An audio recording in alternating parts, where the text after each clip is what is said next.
G20 summit. Kashmir में लगा 17 ताकतवर देशों का मेला। पाकिस्तान बेचारा रह गया अकेला। चीन की धौंस भी नहीं आई काम।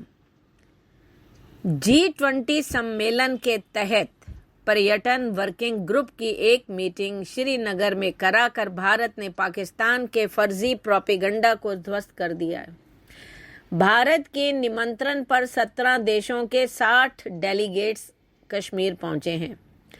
भारत के इस मूव से दुनिया में कश्मीर के सुरक्षित होने का संदेश जाएगा और भारत को इससे काफी फायदा मिलेगा।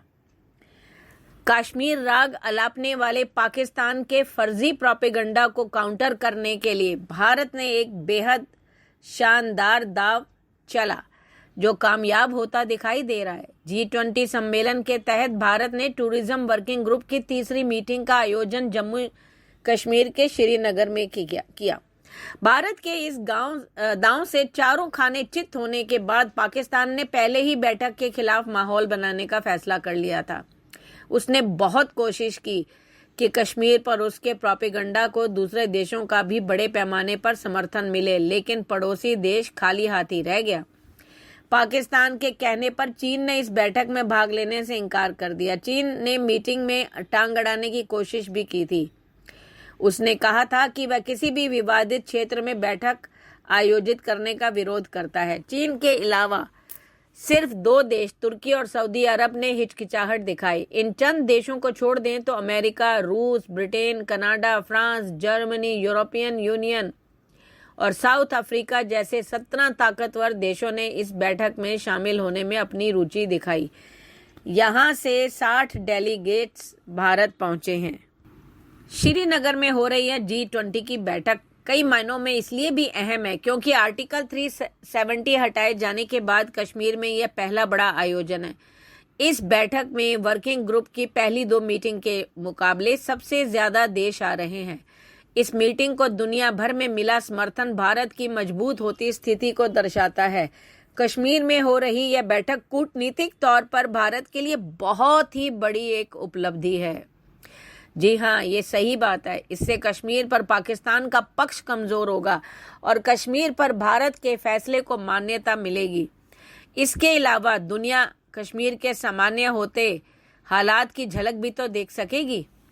श्रीनगर में बैठक से पाक परेशान होने लग गया। उसकी तो आम आदत ही है ये कि हर बार ही उसके साथ कोई ना कोई उसको दिक्कत ही रहती है हिंदुस्तान से। उसको तो पेट में दर्द हो गया कि कश्मीर में G20 बैठक के सफल आयोजन से दुनिया में इस बात की स्वीकार्यता बढ़ जाएगी कि आर्टिकल 370 हटाने के बाद कश्मीर के हालात में काफी सुधार आया है। पाकिस्तान किसी भी हालत में यह नहीं चाहता कि दुनिया के सामने यह संदेश जाए कि कश्मीर घाटी में हालात सामान्य होने लगे हैं। इसकी बानगी तब भी देखने को मिली थी जब पाकिस्तान के विदेश मंत्री बिलावल भुट्टो ने भारत में आकर अपना दिवालियापन दिखाया था। उन्होंने धमकी भरे अंदाज में कहा था, हम इसकी निंदा करते हैं और वक्त आने पर हम इसका ऐसा जवाब देखेंगे जो याद रखा जाएगा। चीन, तुर्की, सऊदी अरब ने क्यों बनाई दूरी, ये भी एक सवाल है। देखो, पाकिस्तान शुरू से ही दूसरे देशों से कश्मीर में हो रही G20 समिट में भाग ना लेने की अपील कर रहा था। पाकिस्तान से गहरे रिश्तों को देखते हुए चीन ने पहले ही इसकी बात मान ली थी। बात मानने के पीछे की वजह पाकिस्तान से चीन के भारी भरकम निवेश है और उसका रिश्ता है। चीन किसी भी कीमत पर पाकिस्तान को नाराज नहीं करना चाहता ताकि उसके प्रोजेक्ट आसानी से चलते रहें। चीनी विदेश मंत्रालय के प्रवक्ता ने कहा था कि वह किसी भी विवादित क्षेत्र में किसी भी तरह की बैठक का विरोध करते हैं। इसके अलावा पाकिस्तान ने कश्मीर में होने वाली G20 मीटिंग के खिलाफ मुस्लिम देशों में एकजुट होने की अपील की थी।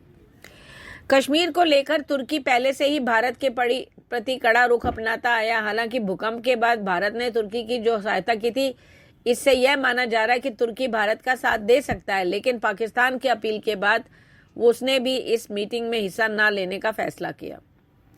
अब 370 हटने के बाद सऊदी अरब ने कोई कड़ी प्रतिक्रिया तो नहीं दी थी। इसमें भी लग रहा था कि वह जरूर बैठक में भाग लेगा, लेकिन आखिरी वक्त पर सऊदी ने भी ना शामिल होने का फैसला किया। इस फैसले के पीछे की वजह पाकिस्तान की मुस्लिम देशों से की गई अपील भी हो सकती है। शहर में जगह जगह लगाए गए कलरफुल पोस्टर्स। सांस्कृतिक कार्यक्रमों की शानदार तैयारियां चल रही थी, जिनमें सरकार की योजनाओं का जिक्र है। उन देशों के पोस्टर भी लगे हैं जो इस मीटिंग में शिरकत कर रहे हैं। श्रीनगर में इस मीटिंग को लेकर जबरदस्त तैयारी की गई है। डल झील से लेके जबरवन की पहाड़ियों तक हर जगह सुरक्षा का कड़ा इंतजाम किया गया। सिक्योरिटी के लिए सीआरपीएफ के मार्कोस कमांडो तैनात किए गए हैं। इन कमांडोज की टीम कई दिन से सुरक्षा ड्रिल कर रही है। इसके अलावा मरीन कमांडो के साथ एनएसजी के कमांडो भी तैनात हैं। इसके साथ ही झील में हथियारबंद सुरक्षाकर्मी तैनात है। पुलिस ने भी मुकम्मल तैयारी की है। सुरक्षा बलों के जवानों को खास आई कार्ड इशू किए गए हैं। सिक्योरिटी को लेकर भी की गई काफी तैयारी, जहां पर घाटी के खूबसूरत टूरिस्ट स्पॉट गुलमर्ग भी इन्हें ले जाया जाएगा। यहाँ विदेशी डेलीगेट्स कश्मीर की खूबसूरती के दीदार करेंगे। लेकिन मीटिंग से पहले ही गुलमर्ग की इस होटल से एक शख्स को गिरफ्तार किया गया, जहां विदेशी मेहमान रुकने वाले थे। उसने पूछताछ में बताया कि इस होटल पर 26/11 जैसे हमले को अंजाम देने की योजना है। यह पूरा प्लान पाकिस्तान की खुफिया एजेंसी आईएसआई के इशारों पर बनाया गया था।